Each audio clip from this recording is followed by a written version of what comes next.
Dr. Camille, isa rin po sa concern natin ay siyempre yung mapaliwanagan itong si Manuel at si Edeline sa kanilang sitwasyon ngayon na alam naman natin na nagkamali si Manuel pero mukhang gusto naman niyang magbago po at willing naman siyang ayusin ang kanilang relasyon. Totoo yan, Chang. Alam mo, may mga pagkakataon kasi na kumisan, pag ang ating komunikasyon sa isa't isa, lalo na sa mga magkakarelasyon, ay para nagiging one way, chances are nagkakaroon tayo ng baliko na mga opinyon at saka sasabihin natin na kasi hindi na ako pinapansin, kasi parang mas ang tuon ng pansin ay nasa bata. Hindi ganoon. Una-una, pag kayo'y gusto magkaroon ng pamilya, kayo mag-uusap kung paano nyo papalakihin yung bata. Kayo ang mag-uusap kung ano ang pamamaraan para mas maging maganda ang inyong relasyon. Yung hindi pati yung bata pagseselosan nyo. Bilang isang lalaki, Manuel, nandun ka palagi. Hindi lang yung, halimbawa sabihin mo, pinapakita mo lang, inaalagaan mo. Hindi, pwede kayong sabay na magtulungan dito ni Edelina, magpalit ng lampin, magtimpla ng gatas. Sa ganun, mas alam nyo at mas focus kayo na gusto talaga nyo magkaroon ng pamilya. Thank you po, Dr. Camille. Sabi nga ho, hindi ba, Father, huwag tayong mawawala ng pag-asa sa buhay na sa bawat pagkakamali ay talagang mahalagang ma-acknowledge natin, nagkamali tayo, at yung makabangon tayo ulit. Yun ang importante.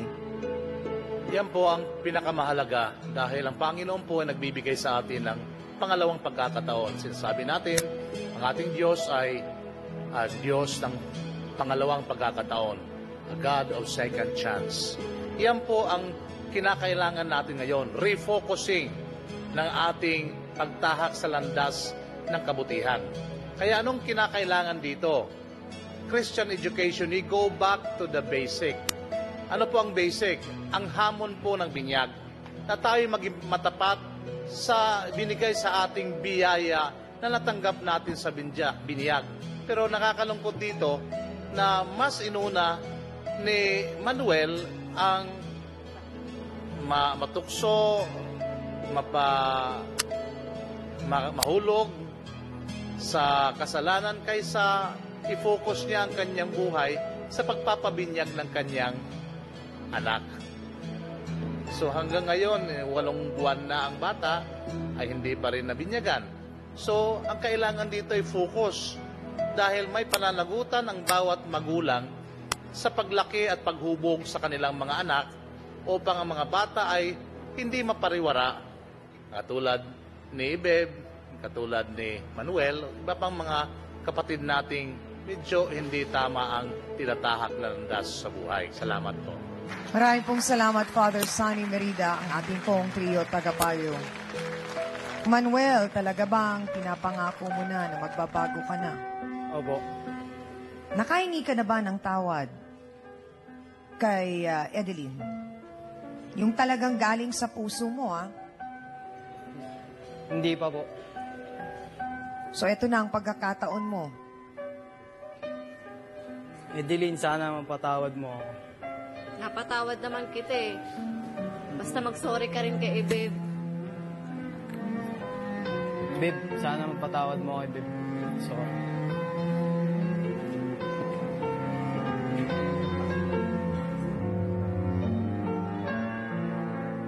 Beb, may gusto ka bang sabihin? Wala na po. So, hindi mo tinatanggap ang paghingi ng tawad ni Manuel?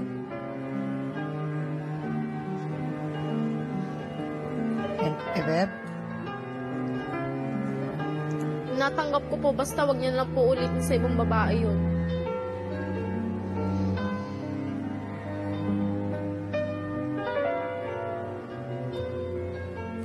Sinabi mo na wag ulitin sana ni Manuel, pero sana sabihin mo din sa sarili mo yan na hindi ka na uulit, na hindi mo hahayaan na maloko ka,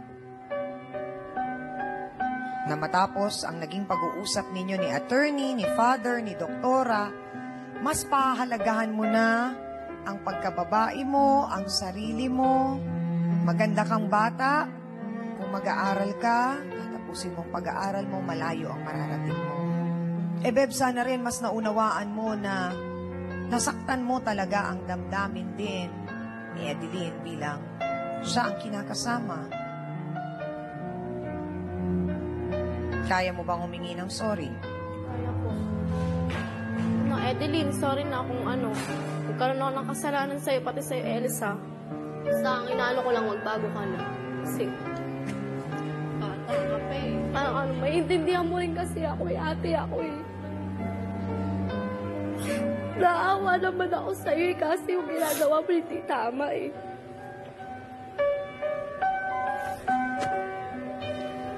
Kita mo, Beb, si Elsa nagsasalita rin bilang ate mo. So, ibig sabihin, talagang lahat kami, ayaw namin na mapahamak ka. Kayo ni Ella May, kayo ng mga tropa ninyo. Ang ganda, nawawala yan. Lahat tayo tumatanda. Pero yung respeto at pagmamahal sa sarili mo, yun, hanggang mamatay tayo, dala natin yun.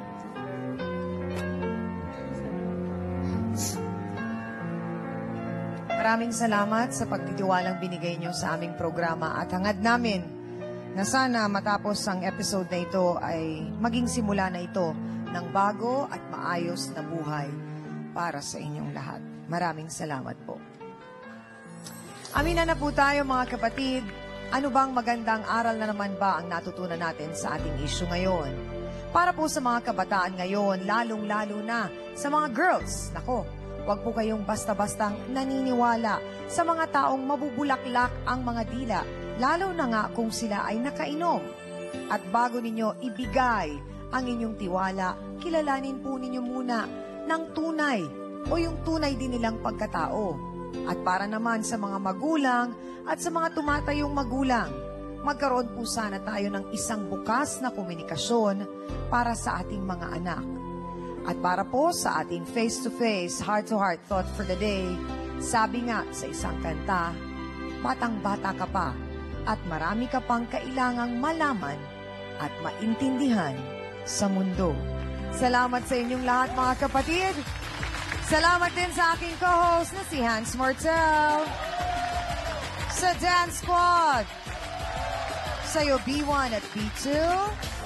Sa ating pong mahal na trio, tagapayo, ang ating mga sausawero at sausawera sa studio, sa ating din pong mga bisitang nagbahagi po ng kanilang tunay at totoong kwento ng buhay. Mga kapatid, ako pa rin po ang inyong pambansang kapitana, ang inyong Chang Ami, na laging nagpapaalala ang problema. Pwede mong tawanan, pero hindi mo yan dapat talikuran. Kaya kung may problema ka, harapin mo, pag-usapan natin yan. Para po sa inyo to, mga kapatid.